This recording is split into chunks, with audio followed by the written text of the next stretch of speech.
recording is going. Resume. Excellent. Here we go in 3, 2. Oh, wrong window. There we go. 3, 2, 1. Definitely have to leave the table. Gotta watch Wapner. Leave the table. Yeah, leave the table. Well, no more than your bountiful bosom, milady.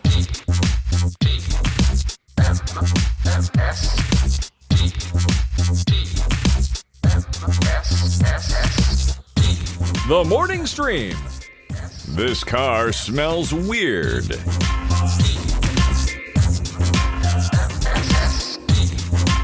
Good morning, everybody. Welcome to TMS. It's the morning stream for the 25th of November, 2024. Ooh, we missed one. We missed a 24-24 by a day. We did, yeah. We did a film sack on that day, but that's not a. Yeah. We don't usually look at the date for film sack and comment on it. Yeah, But, not my favorite thing to do, but we did it and we had a great time. Well, I shouldn't say film sack. I love We film did. sack. It's great. No, we had a great time. Yeah, it was a great time Film on there. Sack, yeah. Absolutely. You enjoyed. I think you enjoyed the movie a lot more. Well, certainly a lot more than I did, but I don't know how it ranked with the other two. I think I enjoyed it fine. It would be about the level. It was fine. I liked it a lot. I think it's just because I went in with such. I didn't know what I was getting. I just thought it was going to be Yeah.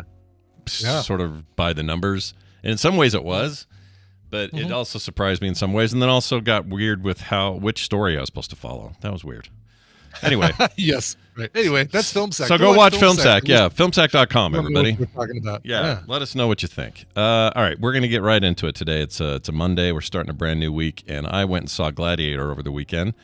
And speaking of Film Sack, I gave kind of a brief review of it there, but there was a part of this I wanted to share here that I think fits this movie really well, and this gives zero spoilers of any kind to this movie by saying this.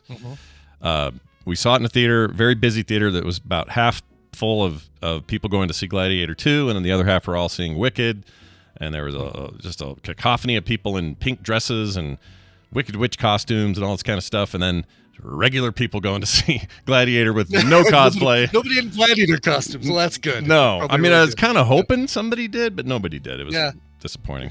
So anyway, we go in there, and it was great. We see the movie. I come out, and here's my take. I really enjoyed Gladiator 2 a lot. As Brian said, he liked it a lot. I really liked it. Here's what I'll say about it in comparison to the first movie, which is what everybody wants to know. The first movie is a okay, I'm going to give you a comparison. It's like a streamlined RPG video game, like a role-playing game, where it is very, not stringent, but the progression is very consistent and has a real great loop and flow to it. Like you progress from level 0 to level 60 in a really satisfying, kind of straightforward way. This movie is also like an RPG, but there are a ton of side quests that can make you a little distracted sometimes. Right. That's the comparison I would give. So it's very true. Yes. I'd also say it's like Gladiator 2 is like Gladiator 1, but he found the warp zone. I like that. That's good, actually. Skip ahead a little. Yeah. Skip some levels. Yeah, it does feel a little like maybe there's a Ridley Scott director's cut in this one somewhere. Yeah. It's already long, yeah. but that's how it was with Kingdom of Heaven. It was long already, but it wasn't. You could tell something was missing. He did this director's cut. Now it's really long, but it's amazing. And I'm not saying that that'll have the same effect here. I think this thing's pretty good on its own, but there may be more to fill in there just to kind of, I don't know. There's some rushed moments. It's a B+ A- right now, but a director's cut might just shoot it right up into solid A territory. Yeah. And like you had said, and I just want to pile onto this and agree, the performances are there. That's what you go for. Everyone's amazing. Nobody puts in half-assed work across the board. Everyone's great. Don't go in expecting, like, I don't know how to explain this. Like, there's plenty of Ridley Scott movies with great ensemble casts that are all really good. I don't know what it was in here though, but everybody just kind of had their own thing to do, and they all did it extremely well. And that adds a lot to making this a really good follow-up. Also, be prepared for baboons. That's all I'll say. Yeah. Not baboons and sharks and that stuff is great. Holy crap! It's great, really well done. The set pieces are insane in there. But I had a really good time with it. And And they even had, again, not to do any spoilers, they had a de-aging moment in there that actually didn't feel, it made me wonder if they had uncut footage from the first movie that they used for the second. I had wondered about that because I was, my brain, because I didn't rewatch it like you did right before you went, so you know exactly what you were given on film. I know that scene was not in Gladiator 1. Yeah, so how they did that, and did they bring a certain person around for something, maybe? I don't know. I can't tell, but it's really good.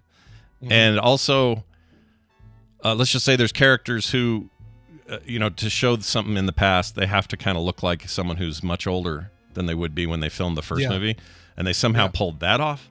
Like, there's some really impressive stuff in there. It doesn't all have to look like, it doesn't have to all have alien Romulus issues.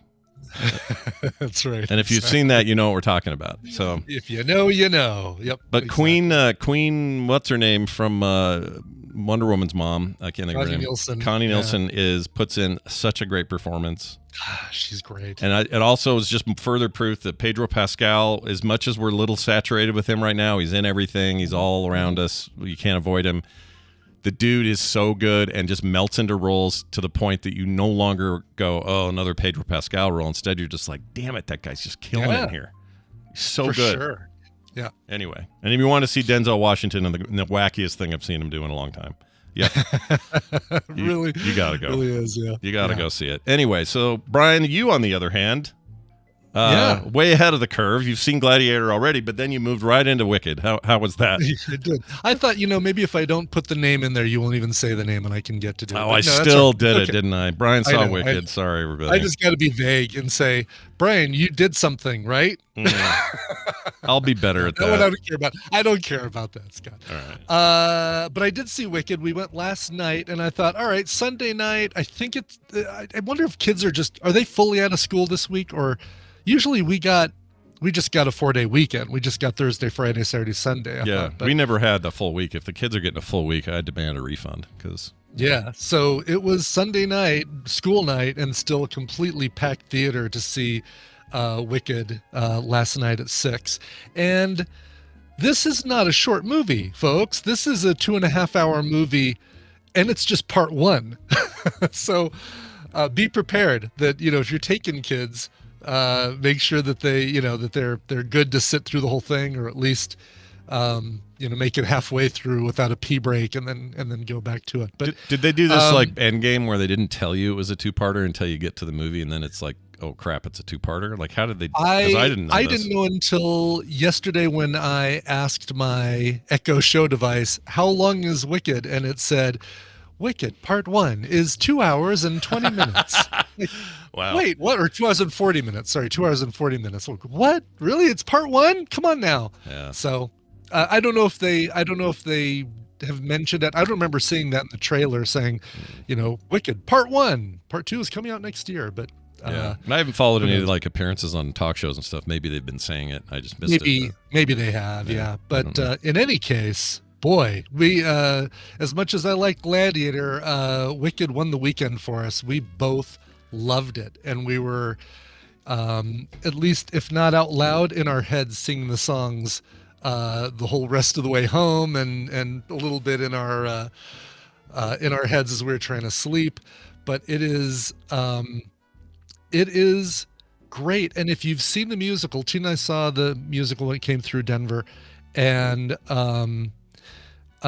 they added, at least to my memory, it's been several years since we saw Wicked the musical, the play, but they've added a lot of stuff to it for the movie, and rightly so if they're turning what I think was a 2.5-hour musical into what could easily shape up to be a 5-hour pair of movies if you put them together. Sure. Cynthia Erivo absolutely blew our minds with her singing ability, her acting. We already knew her acting was amazing, but even sitting there next to Ariana Grande, who, is a fine singer. I think she's a little nasal in my opinion, but that's just me. Cynthia Erivo was amazing, blew our minds with her singing. Yeah. And and sang, in my opinion, again, sang circles around Ariana Nacho Grande.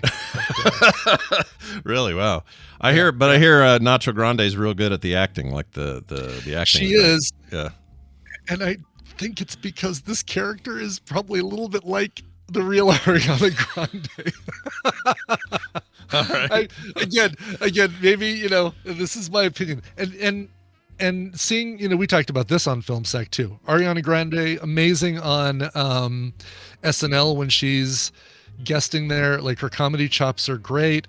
You see her on Fallon, and they do the spinning wheel of other pop stars, and she can, on a dime, do impersonations of Britney and Adele and all these other singers, and perfectly nail all those other all those impersonations. Yeah. But she strikes me as a person who spent a lot of time in the mirror figuring out what her facial expressions should always be when she is not talking or singing, and kind of has that Nickelodeon level acting ability from the Nickelodeon of the 90s and 2000s, where kind of stuff. So this is a litmus test for how many fans of Ariana Grande we have in our listening audience. We're going to see where that Venn diagram overlaps with TMS and Ariana Grande.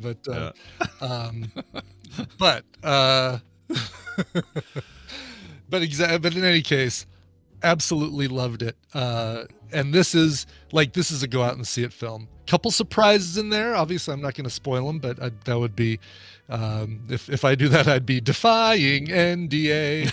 But yeah, well, that's good. I guess I'm already defying brevity with my with my review here. But anyway, excellent. Go see it. See it in theaters if you can. All right, I think we're gonna. People seemed real excited when they came out of that theater. As we were going in, they were all pretty stoked. So we had signs outside of ours that said, "Hey, there's some flashing light sequences in this film," but nothing that said, "Please don't sing," which surprises me. But maybe I guess it's Alamo Drafthouse, and they feel like they cover that with the whole be quiet. No one stuff. to shut the F up. Yeah. Probably felt redundant to tell people to be quiet twice or whatever. Yeah, exactly. So AMC will tell you don't sing, but at Alamo Drafthouse, it's implied. Yeah, it's part of the deal. Part of the deal. Part of the agreement. Cynthia Erivo is my favorite thing she ever did was her role as Holly Gibney in The Outsider. I loved her in that so much. She's so good. Oh, I forgot about that. Yeah. And there's a whole nother book Stephen King wrote called Holly, which is more story, like she's, on another case sort of thing. I haven't read it, so I don't know much about it, but I hope that comes around. Yeah. And if they do that, I hope they hire her again. Maybe she'd be too expensive now. Sure. She's so good. Yeah. We watched the Harriet Tubman movie. We did see Bad Times at the El Royale, and I forgot she was in that. But really good in anyway, that. Yeah. Oh, I love that movie. That movie's underrated. It is. Yeah. Yeah. More people should have seen it. Well, anyway, good. So big thumbs up from Brian, you guys. Go see it. Big thumbs up. So go see it before you hear all about it. Now, I don't want to shock anybody, but occasionally we say a word wrong on this show. And then somebody at home sends in a call and says, "Hey, you say this wrong." I know. Oh, boy. I know. Oh, boy. I can't believe we do that. Isn't that crazy? That just seems insane to me. But insanity or not, we got this call. All right, let's hear it. Let's get corrected. It's only 9 seconds, so they only had one reason to call, and here it is. Yeah, call for the morning stream. It's Mark from Melbourne here. It's emu, not emu. Emu. Thank you. Emu. Emu. It's how you're supposed to say like emu. I'm gonna listen to an Australian tell me how to speak. I mean, let's see if there's like a pronunciation. The day I let an Australian correct my pronunciation is All right, let's see if we can find emu. Do we have that guy that we love? Let's see, is it this guy? Oh, I don't know if he's here. We are going to learn how to pronounce the name of a large flightless bird. We are looking at how to pronounce the name of this animal, which is endemic to Australia. This is the second largest living bird by height, after its relative, the ostrich. You're right on with this. How do you go about pronouncing it? Some people say it as emu, But in Australia, the Australians, the Aussies, certainly say it as emu.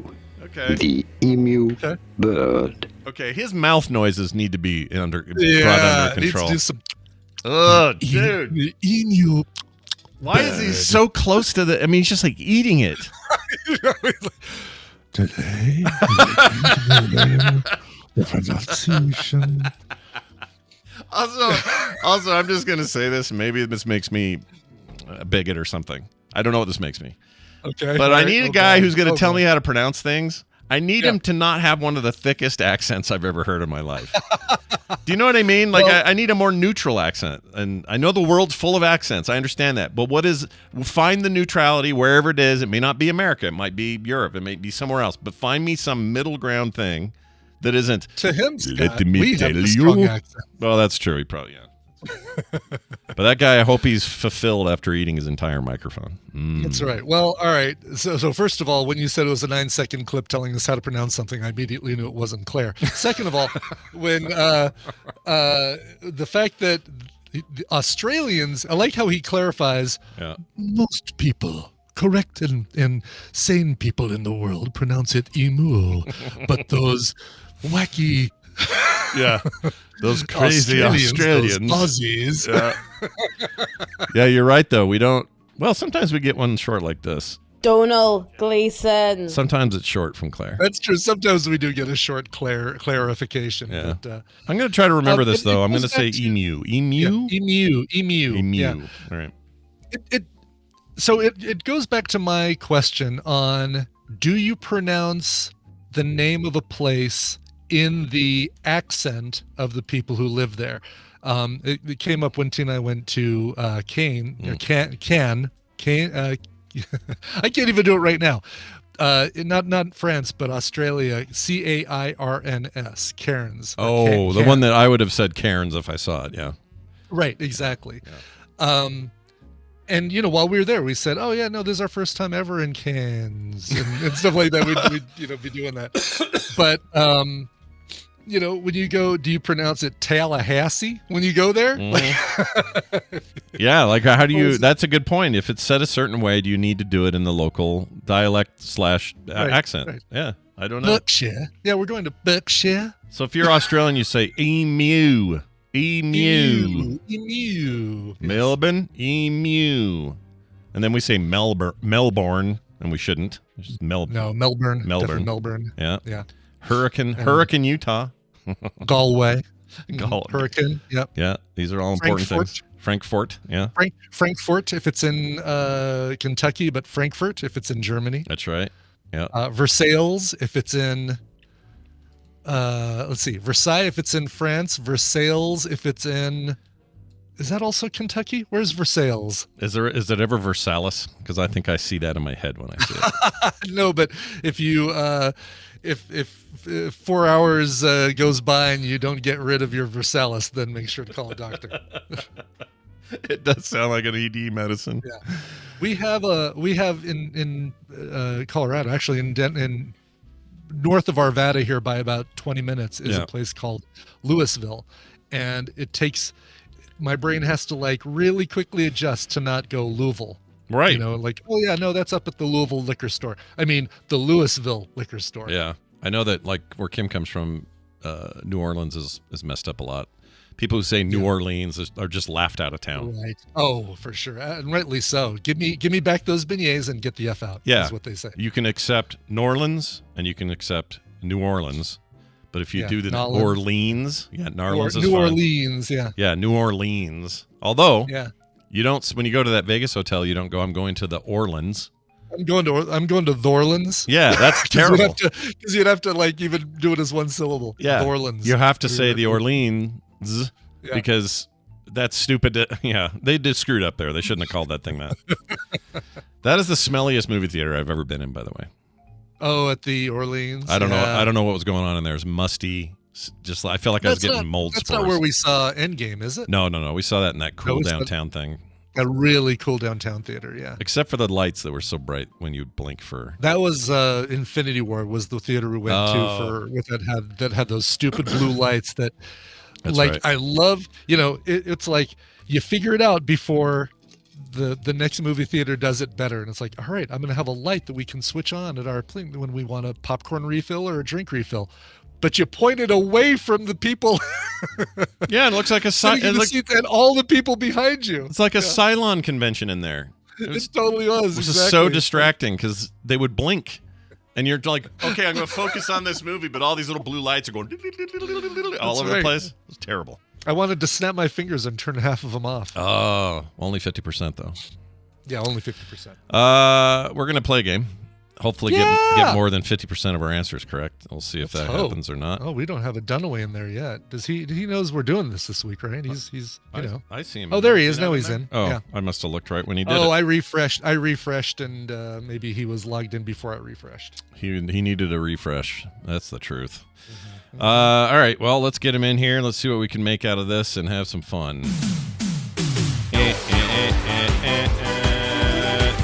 You know him, you love him. It's Brian Dunaway, all the way from one of the Carolinas. I'll let you guess which one. Hello, Brian. How are you? Oh, hi, Scott and Brian. Yeah. all the way from 63, South Carolina. How are things in 63 today? No, it's at 49. 49. Close enough. I'm not feeling well. I got a freaking head cold. Apparently viral because the rest of the family was sick a few days before me, and then it's like, oh yay, I get the drainage. Yeah, that's there's something like that's going around. My daughter and her 2 kids just went through like a 3-day thing, but it was quick. So hopefully it's like that for you, nice and fast. We better get the whole out of here because I'm sick of feeling dizzy with the fluid in my ear and the stuff coming down my throat. Yeah, need to get you back to lying down and feeling better. Yeah, you were. I tried laying down. You ever be sick where it's like? Oh yeah, you're just uncomfortable. Yeah. No, it's the worst. I hate that. You need to be able to be comfortable. So have lots of pillows, lots of blankets, something bad on TV, VHS preferably for you. Every couple of minutes, I have like a snot flow that kind of just like runs over some nose hairs and goes tickle tickle tickle. I'm like achoo. You were coming. You were just starting. Those of you who weren't finished with your breakfast, there welcome. you go. Now you are. Enjoy. So I have been drinking. The only time I feel good is when I'm sitting up and drinking the throat coat tea. Throat coat. What are you putting there? What's in there? This is tea. It's a herbal tea. Okay. And it's called throat coat, and it's got a very strong taste of black licorice. Ew. So if that's not your jam, well, I can't taste anything anyway, so it doesn't really matter. Not a fan. But it does throat my coat and it makes it feel good. But then as soon as I stop drinking it, it's like, oh, now I feel miserable again. I like that you said it throats your coat. That's what you said. Throats coat. Yeah. Throat coat, baby. I have something similar. Somehow I got on the list for absente. It's an absinthe. Absinthe. Liquor. That's a good way to go. Yeah. Yeah, it's a really good way to go. The company, the Absente company, sent me 2 full bottles of absinthe. They're 101 and then they're a Special. Oh my God. And each one of them came with the little metal thing that you put the sugar cube on with the little green fairy on it, and you pour the drink over the sugar cube and then pour a little water over it to melt the sugar cube into the drink and all that. That worked for you? Right. It was good. Nice. Oh, it's great. It's very good. I don't know what it does to my throat, but everything Who cares? Feels nice afterwards. Right. Who cares at that point? It's that same black licorice flavor is why I brought that up. Blah. Blah. It's gross. Yeah. I'll do it if I'm sick, and it's the only thing that'll help me, but I can't drink that. That's pretty much it. Yeah. Well, I'm glad you were coming down with it on Film Sack, and we all felt bad then, and now we feel even worse. At least you're home. Like being sick. You're home, taking a little time out. That's good. Nothing wrong with that. I suppose. Well, let's see if this has affected your brain at all, and we'll play a game. Brian, tell us who we're playing for, and what's at stake today. What are we doing? Yeah, we'll do. Welcome to Morning Half-Asses, a trivia game where I'm actually going to be giving you the answers. I'm going to give Scott and Brian a category and 6 possible answers, 3 of which are correct, and 3, like throating your coat, are incorrect. Depending on how confident they feel with the category, they can provide 1, 2, or 3 guesses. But if you get any of those wrong, you get nothing. Nothing for that round. Jeez. Get 1 right gets you a point. 2 right gets you 3 points. 3 right gets you 5 points. And we'll add up all those points after 3 rounds, and you'll win a prize for your contestant. Oh, who are the contestants? What contestants? Scott, you're playing for Tim in Orange, California. Ooh, Orange, California. Yeah. All right. Brian, you're paying for Pete Emu Mattern in I'm paying Melbourne, for Pete. Australia. Paying for Pete. Yeah, playing for Pete. It's good to play for Pete. Pete's a good dude. I'll play for Pete. Yeah. Pete's a good dude. Yeah. Are you Pete's guys yelling? It's so loud in here. I don't know. It's just it's your Yeah, echoey I head with know. your head cold, Yeah. you know? I know. Right click on our things and turn us I've down. already done it. You know what the barely worst hear you thing now. is about that is that when you have a cold and you kind of get the left ear, right ear, and it swaps places throughout the day. Yeah. Worst time to be a Yeah. podcaster. You don't live in a mono really world is. when you're making content. It's the worst. No.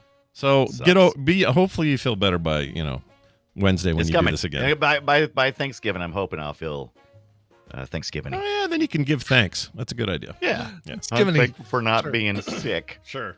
and for Thanksgiving-y. throating my coat. Yep.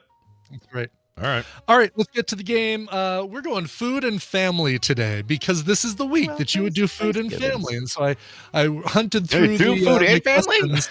Yeah, food I'm and family. hallucinating. like yesterday, like the ant Family, that not you shouldn't food. be. Yeah. Right. Exactly. All right. All right, family and food. Let's start with this one. Which of these were items on the original McDonald's menu? So when you walked into your very first the very first McDonald's on that How opening old day, do you think I am?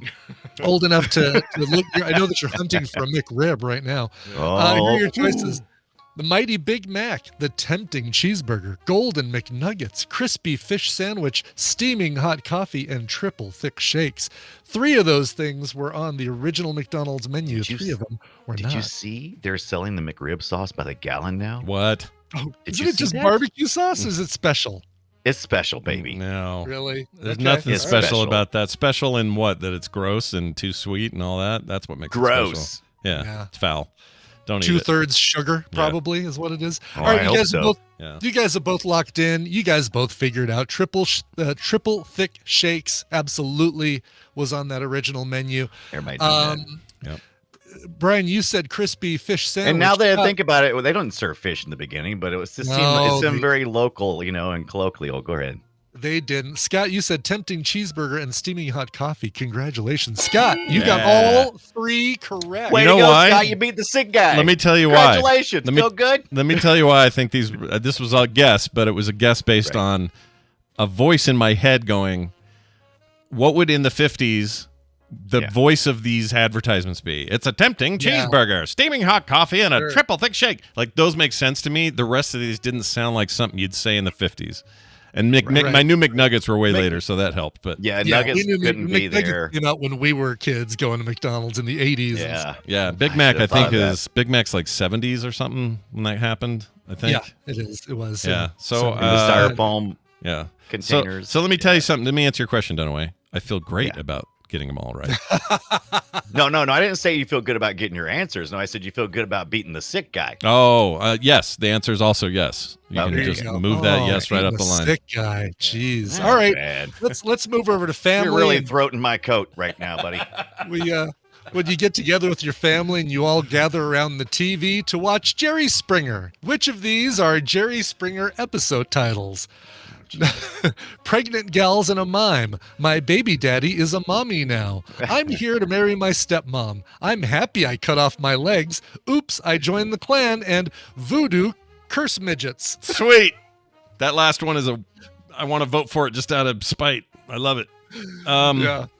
Wow. So- These could Which all 3 be of these real. are real. They absolutely could all be real Jerry Springer episode titles. Yeah. Sadly, How old do you only think 3 of I them am? are real. I'm old enough to know this. Yeah. I feel like that Baby Mama one's almost 2 on the nose. Shit. I feel like I need to be careful here. I'm just going to choose I'm gonna choose 1. Okay. I'm ahead enough right. that I think I'm okay. You both locked in, and you both chose. I'm here to marry my stepmom. Yeah. Yeah. Look, Yeah. Saw that one. Great episode. Led to so many Pornhub titles. Brian, you also chose. I'm happy I cut off my legs. Yeah. And yes, that was a Jerry Springer episode title, as was Pregnant Gals and a Mime. I wasn't sure about that one. I wanted Voodoo Curse Midgets. I won't Of course lie. we did. Yeah. All right. Very close score. Scott with 6 points. Brian with 3 points. Comes down to this Question number 3. Which of these vegetables were unknown in Europe before Columbus? So some of these vegetables never made their way to Europe before Columbus. Your choices are cabbage, potatoes, string beans, corn, peas, and beets. Which 3 of I've these? been stung by this one question before. Really? Okay. Yeah. I feel like I've gotten this. I think we've had one similar to this at one point in time, and I think I got it We wrong. might have. Yeah, we might have. We had something similar, maybe. I'm doing 2 because these are hard. These are hard. Okay. Also, I'm well. I have no virus, so I'm going to choose 2. There you go. So Brian, you know you have to go. I know. I'm trying to read, and if you shut up. Let me see here. Fair enough. Fair enough. I like Sick Dunaway. Sick Dunaway is a fun Dunaway. I know.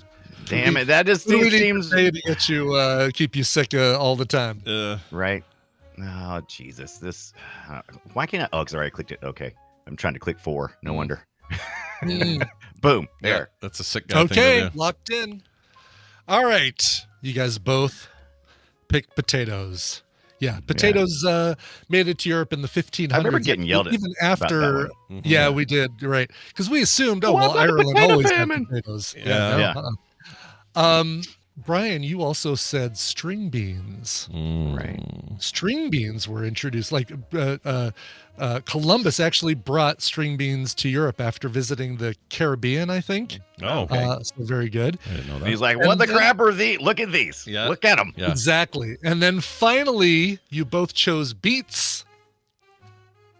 I like beets. Corn is the correct answer. Oh, it is corn. Oh, It was I corn. unchecked corn. You unchecked corn. You should have unchecked beets and kept corn. Oh. Congratulations, Scott. I'm glad I won, but I was. You always here. hear the we called it maize, and I'm like, well, that's because you guys you introduced it, and then okay, jeez. Yeah, Columbus brought corn to Europe from Peru.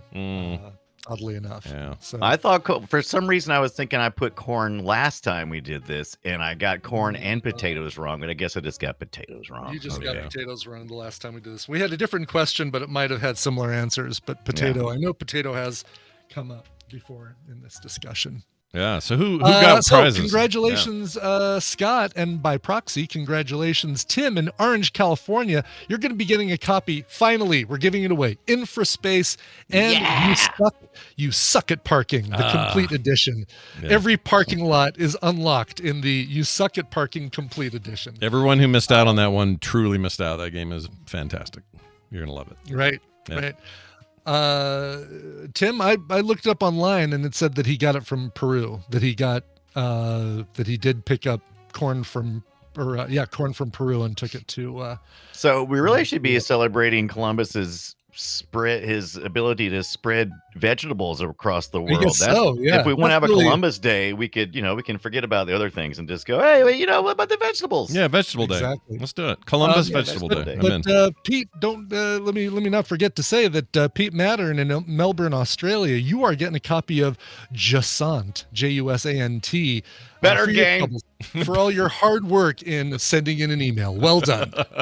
I don't know what that game is, but I'll take Dunaway's reaction as true. You're the real winner. Yeah, you're the real Better winner. game. Congratulations to both of you. Congratulations. You're both winners in our Anybody else hearts. sweating? No, just you. Just you. I'm a little cold, actually. I got to turn on this heater. Oh, Yeah. well, there I'll you be go. cold later. I chilly feel like down I'm here. sweating now for the later cold. Look, your menopause is none of our business. All right. Hey, look, Dunaway. Menopause. Here's the menopause. Here's the deal. You're gonna feel better, and we'll do this again Wednesday, and it'll be great. And then somehow in between all of that, you'll have time to play the video game we're talking about on Friday. Yeah. Medieval, It's right? gonna be From great. PlayStation 1. People have been begging us to play it, and I think I have very little experience with that game, so I'm going to open my experience heart. Yep. It was I no experience. I fired it up on the PlayStation Classic yesterday, Yeah. and it looks like a lot of fun. platformer where you're carrying your head around or something. Don't I remember the main Sorta. character kind of having his head in his arms or something? I think there is some animation with that, but it is not a platformer. It's a third person Gotcha. Still kind of Exploratory. platformer-ish, though. Like, in the way that Mario 64 is still a platformer. I didn't. Right? I didn't platform anywhere when I played for like 30 minutes. I'm not saying there's not platforming later. I'm just saying there was a lot of walking. Yeah, you're right. You're right. This one probably is more of an action adventure game if you had to hack classify it. slashes. Yeah, it's got a big following. People really like it. They did a remastered version last year that did not receive much goodwill, and I'm not sure why, but we'll dig into that too. All of that coming up this weekend. And before that, Brian just needs to get better. We hope you feel better. That's all we want. Oh, thank you. No, you get better. No, you kiss our butts. Kiss our butts. No, you feel better. Oh, damn it. I'm too slow on the thing. Damn it. Hold on. Keep Okay, talking. there he goes. He's out of here now. All right, well done. Yeah. That was fun. Now it's time for the news, and here it is, right here. Where is it? We'll do this one.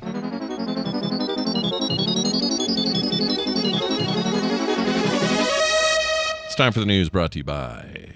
Ever dreamed of watching Bombats play Rocket League live? Well, we have it on good authority that he does just that at twitch.tv/Bombats. Yeah, that guy's great. Is there a Z in that name? Let's see, so people know. Bombats. Yes, I should make sure to spell it. BAUMBATZ. Yep. Bombats. There you go. Reminds me of E-Bombs World. Remember that website? Oh, yeah. Yeah. Still a thing? Can you go there and... God, I don't know. Do shit. It's been a long time since I ever went near that place, and I don't know if it's still a thing or not. Not that we, I don't know that we need to go there, but Right. I'm going to look now. E-Bombs World. Because this for a while was like, this was your YouTube. This was your meme station. This is where you went for all your stuff before any of those sites. Right. And, still there. Still a thing. And, oh boy, they've really leaned into...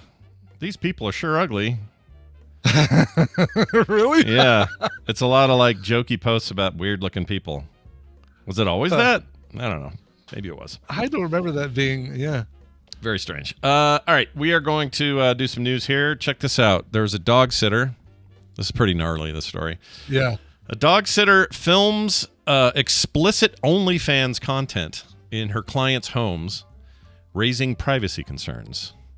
So they hire this lady. You're a dog sitter. Yep, I am. I stay at your house while you're out of town. I take care of your dogs. Everything's good. And then they came home and found out she's been filming scenes for her OnlyFans at her house. When Amanda Journey LeBlanc hired somebody to come into her home and look after her dog, she never expected to see her bathroom floor and swimming pool in the background of an explicit video posted on an adults-only website. Can you imagine? It'd be crazy. I would be a little shocked too. How would you find out? I guess this may get into how she found out, but that's the weird part. Yeah, exactly. It's like, all right, let's see how plausible the story is. It says she booked the dog sitter on several occasions over the summer when she and her husband were out for the day. She said the dogs were happy and the person was reliable. A few weeks ago, Jordry LeBlanc came across a video of the dog sitter on social media advertising an account on OnlyFans. So that's how she found it. Yeah. Subscription Like website this story. used mainly for porn. She realized immediately it was recorded in her house because her bathroom is covered in distinctly patterned tile. Jordy LeBlanc then paid $7.99 for a month subscription to the dog sitter's page, where she discovered the explicit content. Can I just point out that this article in Canada's CBC.ca, every sentence, Georgery LeBlanc, instead of just, usually they say, then LeBlanc discovered the video, then LeBlanc paid $7.99, but they really enjoy typing Georgery LeBlanc. Yeah, Georgery LeBlanc. Why'd they keep doing that? You're right, all the way down. Yeah. Yeah, there's not a part of this where her whole name isn't. It's almost like they're like, we're not really doxing her, but we want you to remember her full name.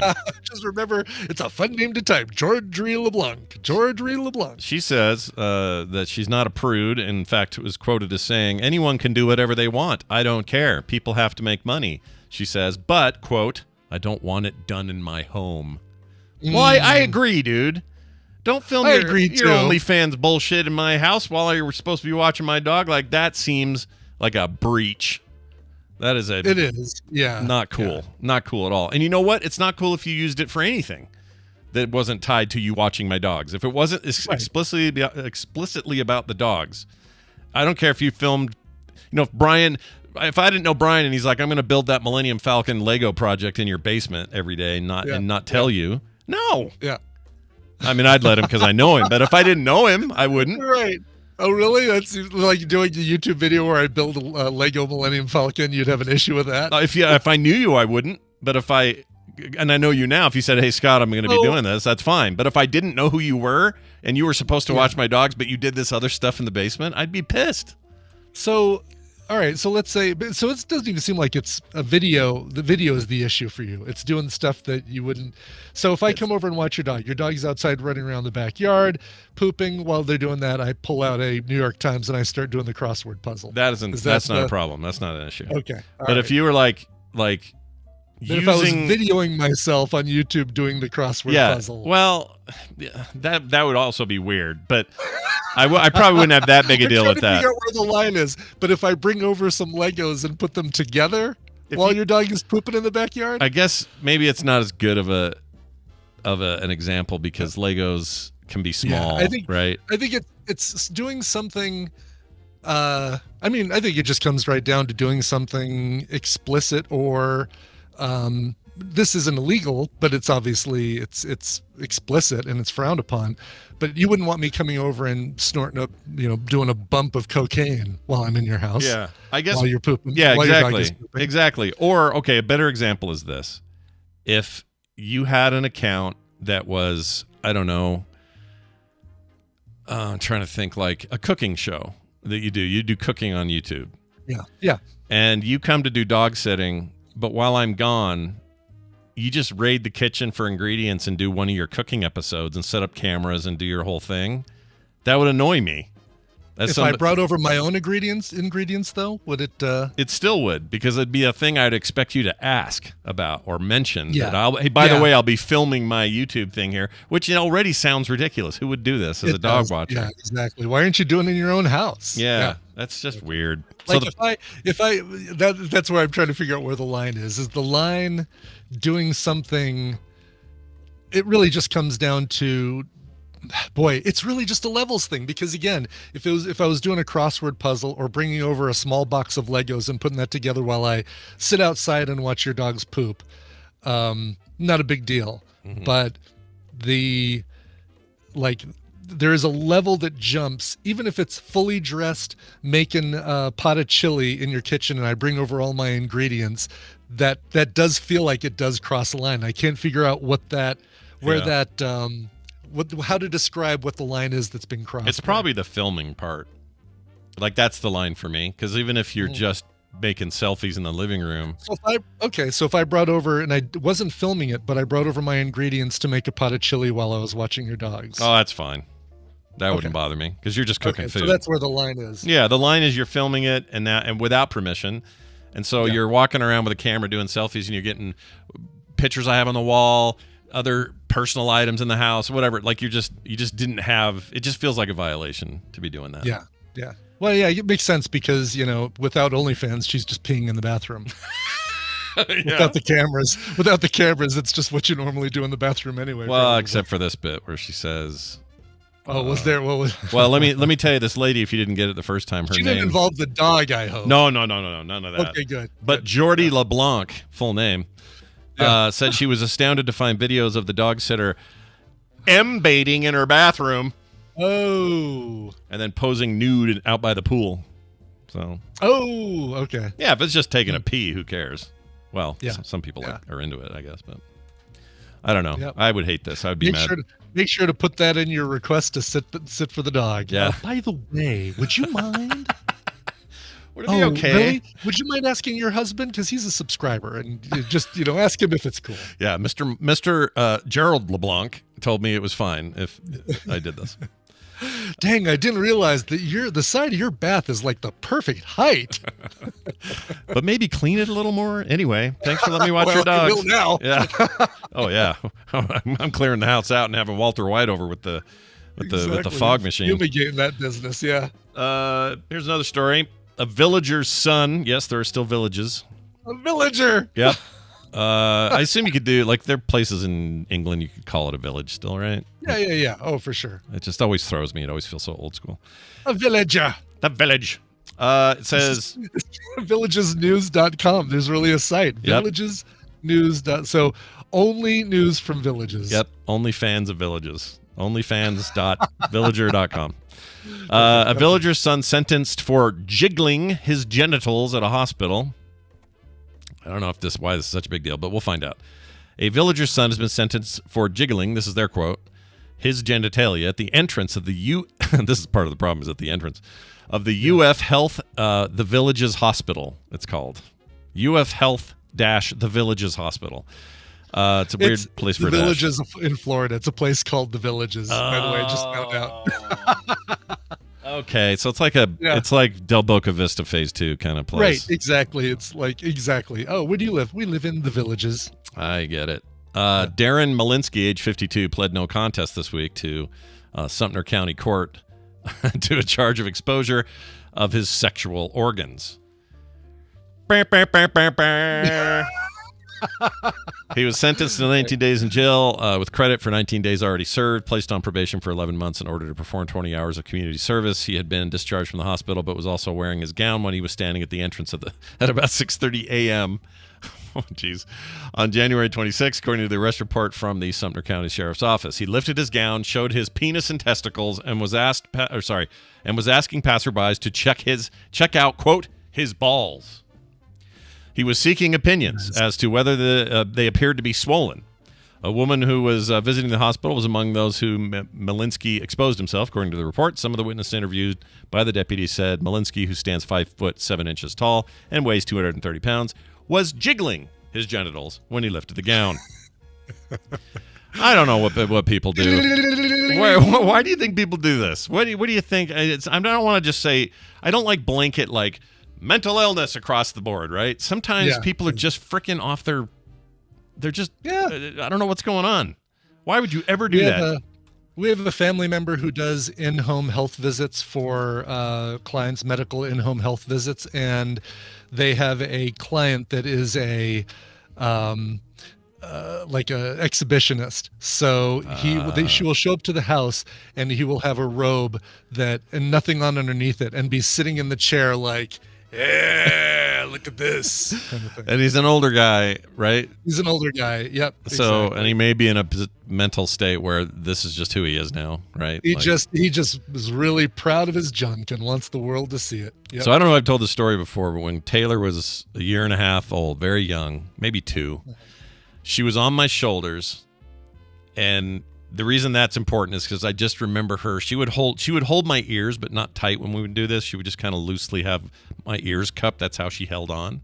Mm-hmm. And I used to love that. But we went to this thing for Christmas to bring stuff to people in this care home, and mostly it's just older people, not a lot of family, kind of a lower end one. So it was like a charity thing we were doing, and we were trying to teach the kids this is important to do, and here are these old people, and it was all fine. The person we went in there to help was nice, and everything was good.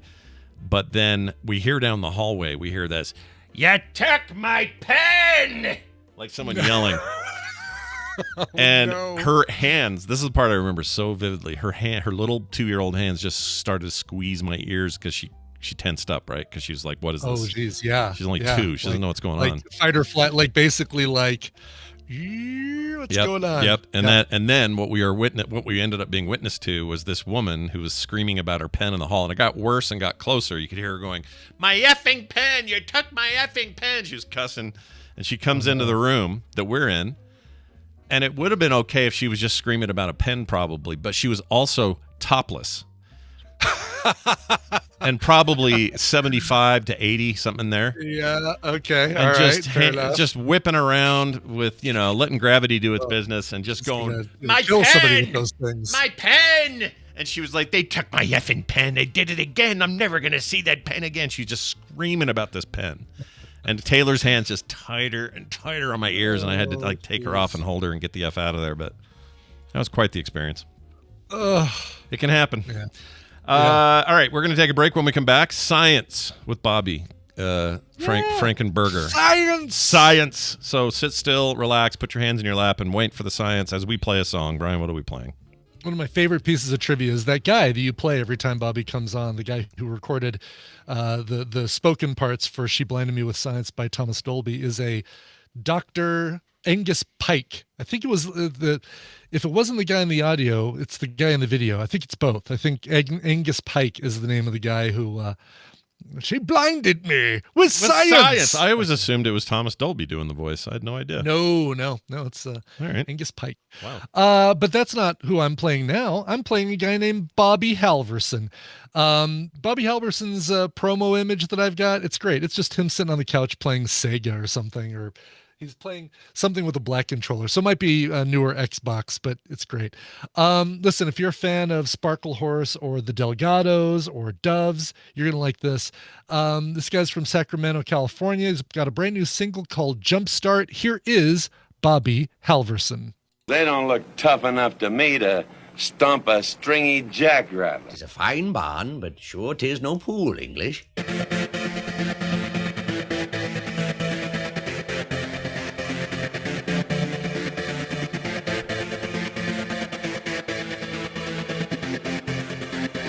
Tell us again who that was. Sure, that's Bobby Halverson. I just put a photo of him. This is the promo photo that they gave me from the label, which is just great. It's just him sitting on the couch playing Xbox or something. He's got a brand new album coming out on December 1st called I'm Already Gone on George Records. This is the lead single from the album called Jumpstart. And really like I like the vibe, and the vibe of the song fits. It's great. Bobby Halverson and Jumpstart. You know what I like about this photo? This feels like every apartment I had in my 20s. It kind of blank walls, a little bit of something up there, but we really didn't want to work that hard. One little piece of art back there, and hand-me-down couch. It was like your grandma's couch. Here's the pinch and zoomer in me, though. I need to know what controller this is, because that does not look normal. What is that? Let me blow it up even more. It could be a Steam, like the Steam controller? Maybe it might be a Pro controller for Nintendo. Oh, could be. Yep. One of the black ones, I have those. That is a weird controller. I can't tell what that is. Yeah. The shoulder buttons are the same color. Like everything's black on that controller, so it's hard to get an idea of what it is. That's really weird. Anyway. Brian would know, but I wouldn't bother him right now. He's sick. No, he's sick as a dog. Sick as a dog. Sick as a dog. All right. Who now? Bobby now. That's who. Bobby now. Just did an instance episode with Bobby. Had a great time. And also banged our heads against the wall in a raid a little bit, he and I. But not today. Today we have him on. Science! Bob is hungry, and the soup looks good. Yes, that's right. Bob is hungry. The soup looks good, and he looks good. Look at this guy. Oh, man. Hubba. You know, we get... Bobby, I got to tell you this. I've never told you this before. When we do the science segment and now the instance videos, people write in and say, "Oh, that Bobby, he's a looker." Like sometimes they don't say that. They do say that. I'm not kidding. They're like, they love your hair. They think he's good looking. One guy on YouTube said, "Oh, I look forward to when I see Bobby's face," or something like that.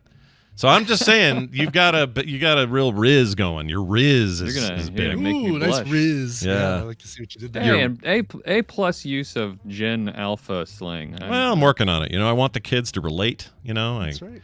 I don't want them to think Scott's nothing if he's not Skibbity Toilet. So go ahead.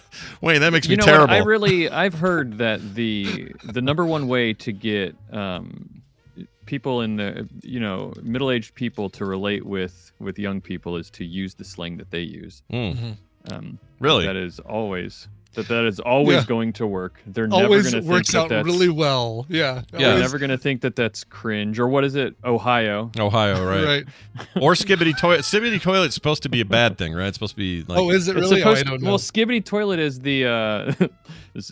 Today on TMS, old people talk about young people stuff. Yeah, that's all right. Yeah. Well, isn't that every day on TMS? Good point. But no, Skibbity Toilet, isn't that the YouTube series? And Skibbity is just a word that doesn't really mean anything. It is. So there's this YouTube series where it's a Machinima web series that was originally taken from like Half-Life 2 engine stuff. Right. I think mainly it was made in what's his name? The guy that made the game named after him, Craig's World. No. Oh yeah, I know who you're talking whatever about. Whatever it is. Greg's E-bomb? No, Greg's. It's the guy. The guy went on to make like Rust. I can't remember the name of the dude. Someone in the chat's going to say this thing. I'm going to be embarrassed that I forgot. But anyway, but I thought it took on a meaning. Like, Let's see. Let's find it here. From Half-Life, Zubba Zubba Zubba, Battle Royale, Arms Race. Okay. History. Okay. Reception, influence, popularity. Here we go. Nope, I can't find it. I thought it had a meaning. I guess I don't know nothing about what I thought. Sorry, kids. I think you're right, though. It is that dude. I just don't know. It's definitely that who it is, series, yeah. that for sure, and it's usually Agent what's his name from Half-Life who's in the toilet. This guy. What was his name? Yes, It's freaking whatever it is. I forgot his name. Anyway, G-Man, the G-Man. That's who it is from Half-Life. And it's all very weird, and I get why kids, they love this brain rot meme stuff. I totally get it. But I thought when they said, oh man, you're so skibbity toilet, I thought that was bad. But I guess Ohio is the thing, which I also don't think is fair, fellow kids. I think Ohio's fine. There's lots of nice places in Ohio. It's not all J.D. Vance over there. They got Columbus. Woo! Well, that's what the youngs are growing up with is Ohio being cringy, right? So that's true, I guess. But they haven't been. If they think that, they need to go to Columbus and spend a weekend near the school, the college, go to the cartoon museum, hang out there. The restaurants are great. That is a cool town. I could live in Columbus. Columbus is definitely like one of these nice islands of niceness. Yeah, yeah. which I'm making it sound like I don't like Ohio. I've got family in Ohio. I go up there all the time. Cincinnati's a great city. How do you feel about Cleveland? My apology to Ohio. How about Cleveland? Cleveland okay, or are we not pro Cleveland these days? Never been. Isn't there some kind of Hall of Fame in Cleveland? Yes. There's a Rock and Roll Hall of Fame in Cleveland, and is there a sports? There's no sports Hall of Fame in Cleveland, but it's like Canton, I think, has the baseball one, and there might be two. Is there a football one in Ohio? Baseball Hall of Fame is in Cooperstown, New York. Cooperstown. What's in Canton then? There's something there, right? Yeah. It's not football. Let's see. Yeah, I can't find it. Well, we've learned nothing today so far. So here's what we're going to learn. We're going to have Bobby teach us. What is it? Pro football? Oh, no. Well, is this in Canton? Maybe it's the Pro Football Hall of Fame is in Canton, Ohio. They said propofol, like propofol. The propofol, the prohypnol. Wow, skibbity indeed. All right, that's right, Bobby. You probably brought something that we can really put into our brains and use, scientifically speaking. What are we talking about today? Yeah, well, this week is a full week of the kids being off school here, and this is the first week that they've done that. Though you were talking about that. Earlier. Usually it's Wednesday, Thursday, Friday, right? Yeah, this is the first week they've taken a whole week, which gives us sort of like just a fall break, which makes it so I don't have to get up really early to get the kids ready for school this all week. So that's nice for me. Nice. But because of that, I'm taking it easy this week. We're going to be traveling with some family, doing the Thanksgiving thing, and I thought, why don't we just have a nice relaxed little sciencey segment about Thanksgiving? So I was going to talk about turkey and meat that you're going to eat. Okay. Cool. Yeah. Oh, I hope you're going to talk about the tryptophan. If is it true? Is it false? The whole thing there. It's a myth. Yeah. Yes. That's exactly what I was going to start with, actually. So a lot of people, about tryptophan, about turkey making you sleepy, right? Mm-hmm. There was a whole Seinfeld episode about it. They talked about tryptophan making you sleepy. Now that's weird because I can't remember. I see Seinfeld every day. I can't think of that episode. That's not the one where they have the mutton and the napkins. I don't remember it very well. I just know that, and so having said that, maybe it's another TV show, but I'm pretty sure it was Seinfeld. They were talking about tryptophan, and I think it was George and what was his wife? It was one of those. It was in that segment of. It was that I era. think it had to do with her. So it was later seasons.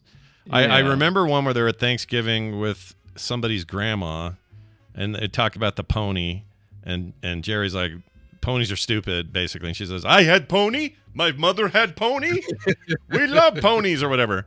And then there was talk that maybe he blamed his comments on something that was in the food. Maybe that was the tryptophan thing. I don't remember.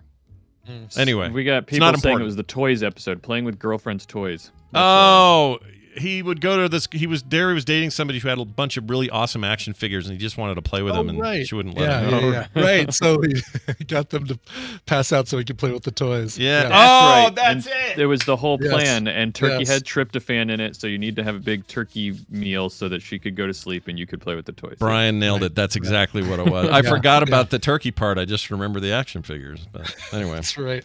That's great. So tryptophan obviously is in the pop culture as a thing that makes you sleepy, but I know many of you, Brian, obviously you have as well, because you were about to spill the beans, which would have been fine to say that it's. No, I said, is it real or fake? I was leaving it open. For right. Yes. But it's a myth. It's a myth, and I know a lot of people have heard that it's a myth about tryptophan and turkey making you sleepy. But why do we think that tryptophan does make you sleepy if it doesn't? And why, what does it actually do? And what's actually causing you to get sleepy when you eat a big Thanksgiving dinner?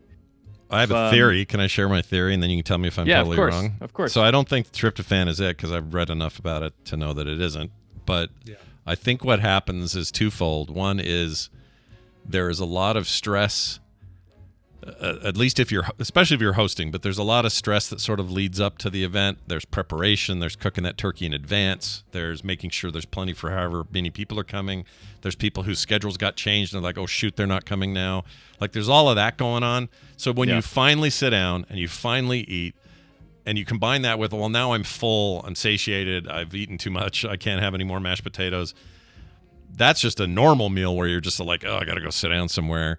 But then add to that you kind of at the end of the stress part, you just hit a couch, football's on. They're going on about, well, he hasn't thrown a touchdown in 14 years. Well, let's see tonight. And you're just like... That's funny that you mentioned... I think it's just the eating too much. Like, too much food, body's got to work on it. You rest, I got this, your body says. I'm going to work on all this food. You sit it out. So who's closer to the bone there? What do you think? Well, it's definitely the eating, and I'm going to get into that in a second, but I hadn't considered the stress leading up to, because you're right, after you eat, it's kind of like the event's over and you kind of like and you wind down and you sit down on the couch and you fall asleep. Yeah. That's when we talk to the family, and for some of us, that's a very stressful time. Well, I was just gonna say, you maybe at dinner. That's when they shut up and they're eating food. Yeah. That's actually. But maybe at dinner, when you fall Uncle. Asleep, yeah. When you fall asleep after the meal, that's your excuse to not have to engage, right? Like, yeah. See, for me, it's worrying about Uncle Joel saying stuff at the table, and if he didn't, and somehow we escaped his insanity, then you're relieved from that too. Right. Plus, he always naps, right? I'm not worried about Joel in the corner because he's out after dinner. So, yeah, I don't know why that is. I always feel a sense of relief when the dinner's over. Not that I'm stressed the whole time, but I just feel like, all right, we got through it. We're good now. Yeah. Goodbye, everyone. Or, this just means people will start filtering out, and they have a second family they got to go to, and this guy's sleeping, this kid needs a nap, and pretty soon you're home alone, and you're like, all right, I'm just going to think of the next 2 weeks of leftovers, and it's going to be fantastic. But it is it's eating a ton, but in particular carbs. There's tons of carbs with Thanksgiving dinner, right? Yeah. And so the common wisdom is that that what happens is you eat all those carbs, you put a bunch of sugars in your bloodstream, and then your body, your glucose levels go up, and your body has to produce a ton of insulin to deal with that, right? Because what does insulin do? Insulin takes the sugars and helps transport it into the cells. It's to be used by the cells, right? Mm-hmm. But afterwards, your blood sugar kind of plummets, because your body will I don't know if it's technically overreacting, but it's mounting quite a response, right? Because of all the intake of carbs. So tons of insulin gets squirted out into your bloodstream, and then all of that stuff drops immediately afterwards, and you have sort of a crash. So that's what causes that. But I do like this relief from stress, because I bet you that contributes to a lot of people. Yeah, it won't be universal, like in the way that people. For Tina and Kim and whoever's involved with all of the pressure of getting all the food together and getting the house ready and all that. It's certainly not going to be everyone, but like the idea of tryptophan and its myths are that it's everyone, right? You eat turkey, you're going to be tired is the myth. Yeah.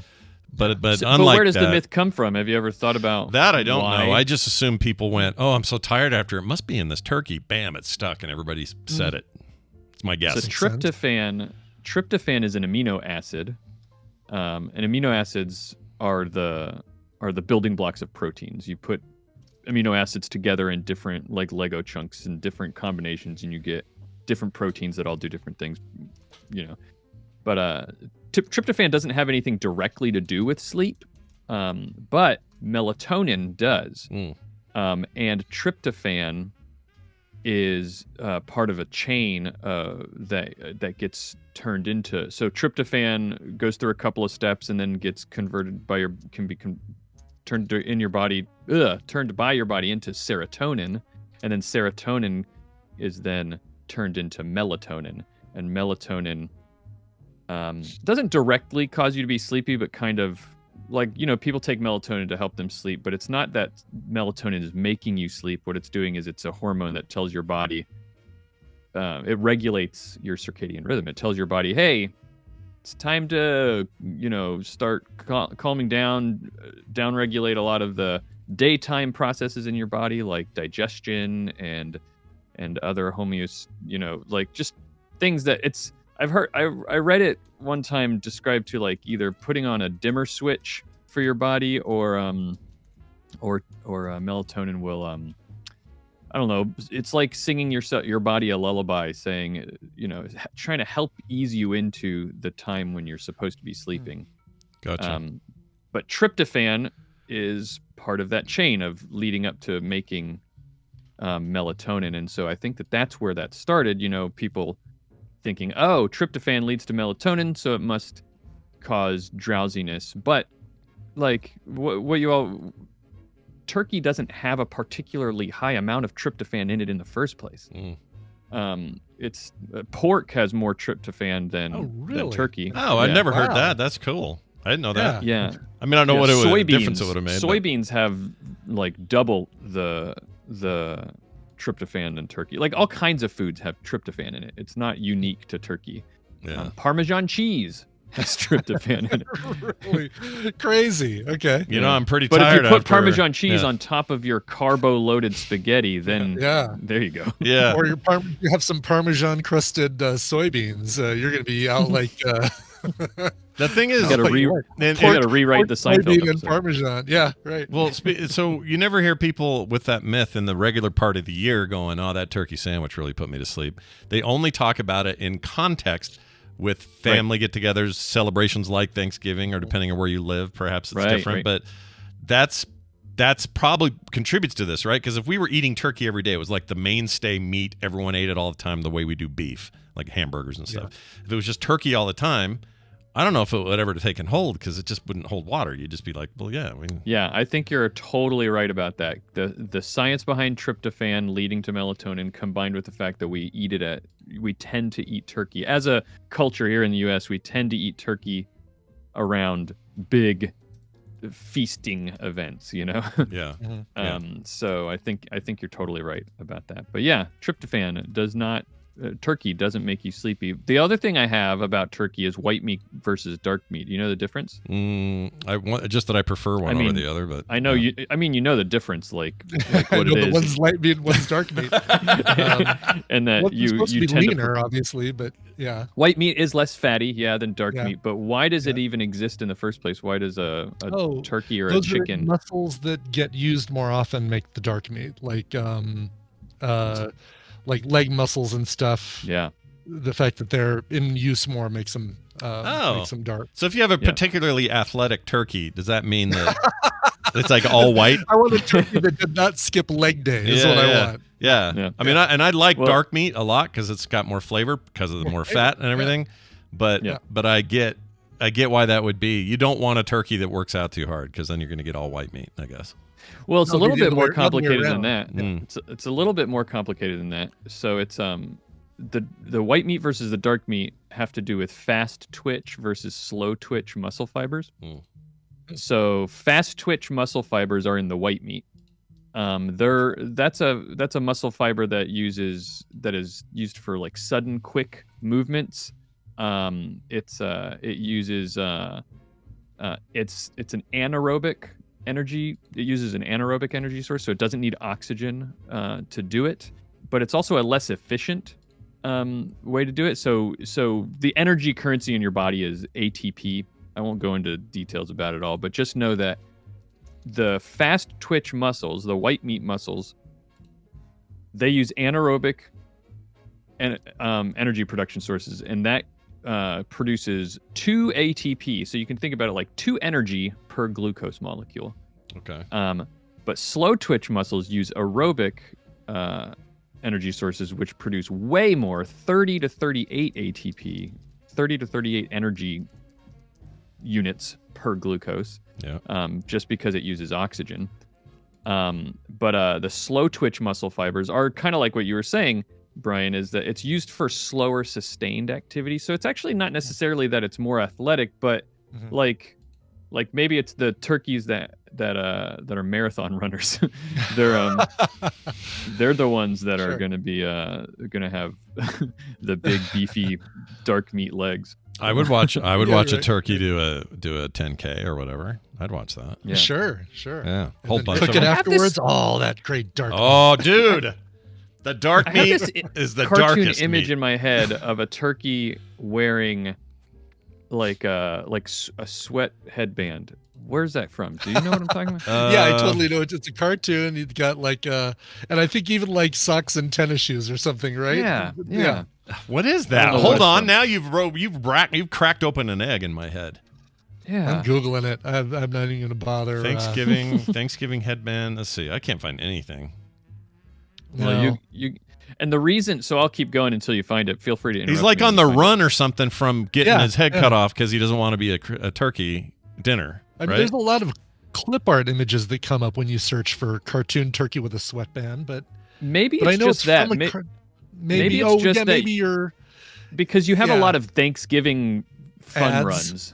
Yeah. Oh, fun runs, right? So yeah, those fun runs would use that photo or that image as their. And little kids make this. I'm showing here this image. They make that, but Yeah. that's not what you mean. It's like I know what you mean. That's it's a turkey. It's a turkey. Yeah, The headband is on the turkey, not the turkey on your headband. and it may You got even have backwards. like leg warmers and wrist warmers or something. Like Yeah, there's yeah. something there. Oh, that's gonna bug me all feel day. like- yeah. It's gonna bug me all day. So the reason Anyway. that turkeys and chicken both have dark meat in their legs and their thighs is because they don't fly really. Oh, because that's right. All the movements up here in the wings.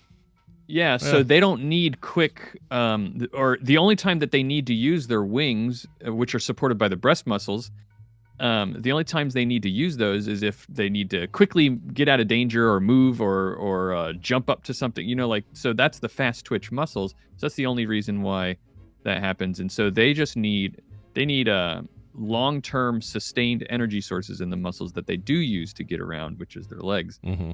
And so, so humans don't have, because the next natural question for all of our cannibal listeners is, do humans have brains? White and dark meat? But we don't, because mammals tend to, because then you might also think, why don't we talk about white and dark meat in things like cows and that's a good point. Yeah. Right. And mammals have a more like even distribution. We still have slow and fast twitch muscle fibers, but they're sort of like distributed evenly or more evenly between inside all the muscles. Yeah. So like when you're marathon training and stuff like that, there's different things you can do to support and build fast and slow twitch muscles and stuff like that, because you need both of them to do different things. It's just you need them for different times, different reasons, and different activities. Yeah, So. different turkey-based activities. Right. I love this. This is a perfect time to bring this up because we got the Thanksgiving, and all you people like in Canada going, we already had ours, and people in the rest of the world going, we don't do Thanksgiving. Tough shit. We're doing it here. We got the Thanksgiving, we got the turkey, the family, the getting tired after, the football, all of it. All right. And now, when Uncle Al says, "Oh, I don't want to have any more turkey. I don't want to fall asleep in front of the TV," you can say, "Well, then just quit eating everything else, Al." Yeah. Maybe slow down on all the other Slow things. down on the stuffing and the gravy, Al. Yeah, and Uncle Joel. So you guys are both. Are you guys both dark meat fans? Big time. Oh, for sure. Yeah. I'll eat white meat, and the gravy will help. Yeah. Right. Gravy on that's good. It helps For soften the it up. sandwiches, I think I prefer the light meat because you put on your cheese and your lettuce and tomato and stuff, and it provides enough moisture that the drier tendencies of the white meat get covered up. But if I'm just eating it alone, give me all the dark meat. Yeah. No, the white meat can definitely be moist. You just have to. Just most people, I think, overcook turkey, right? Yeah, that's true. I'm a big fan of slow smoked turkey.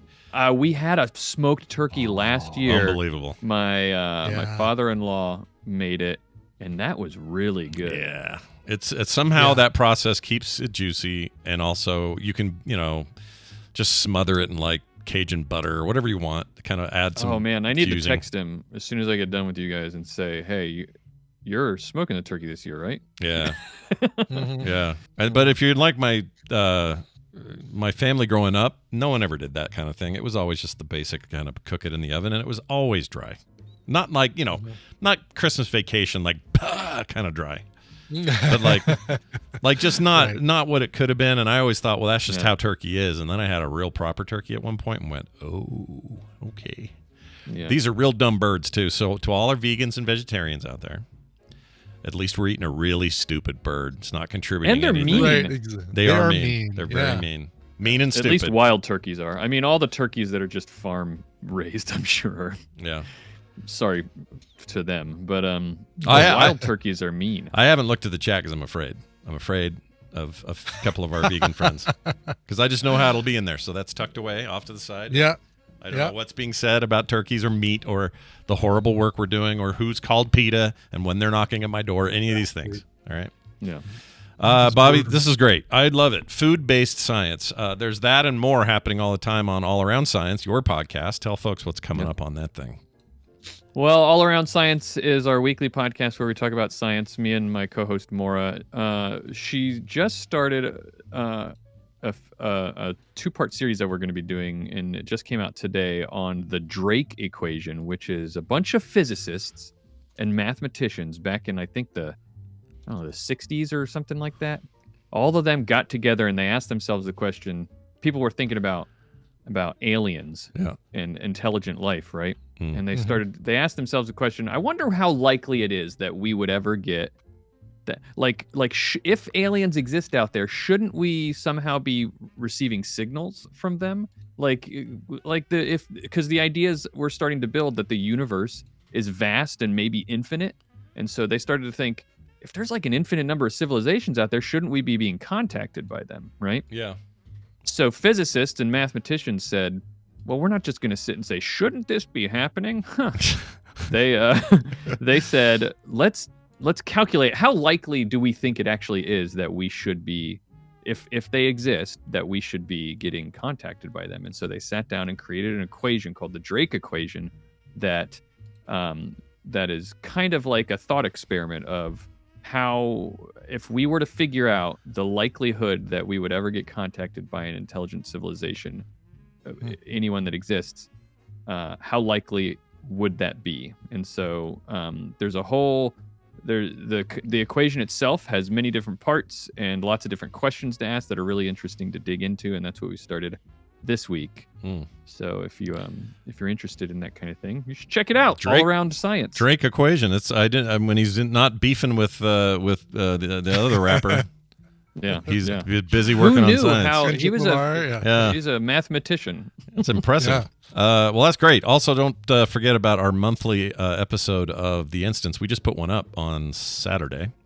And this episode that we just did was a fine quality episode. Oh, I agree. When I say fine, I was trying to compare it to wine. That makes it sound like it's like it's okay. Like it's adequate. Yeah, it's adequate. It was it's okay. Yeah, no, it was. If I do say so myself, it was that was a really good episode. I agree. I really enjoyed it. It was a banger. Go check it out. That's at The Instance over on frogpants.com/instance. And if you haven't been listening, we're now like what? Have we done this for 3 months now? I think it's 3 episodes. This is number 4. 4? Jeez. Yeah.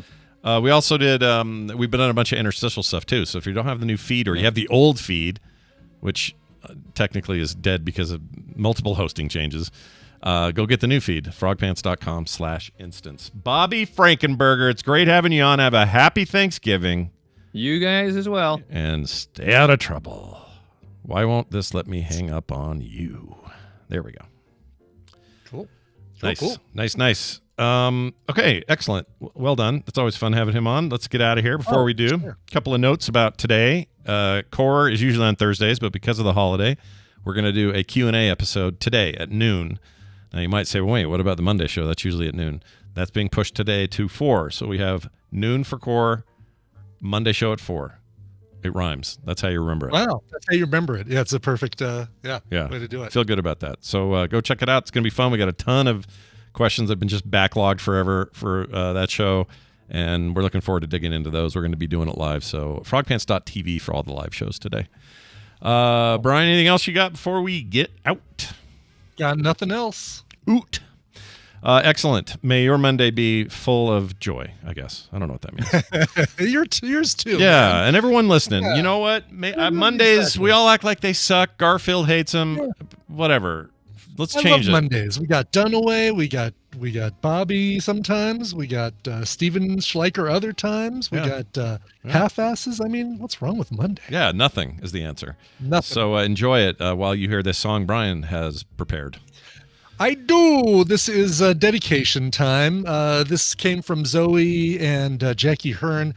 They say, hi, guys. Alan Roth was born on November 24th, 1954 in Montreal, Canada, and moved around the U.S. a few times, finally settling in Portland, Oregon. This last Sunday would have been his 70th birthday. He's greatly missed by hundreds of good friends from across the globe who miss him dearly and considered him family.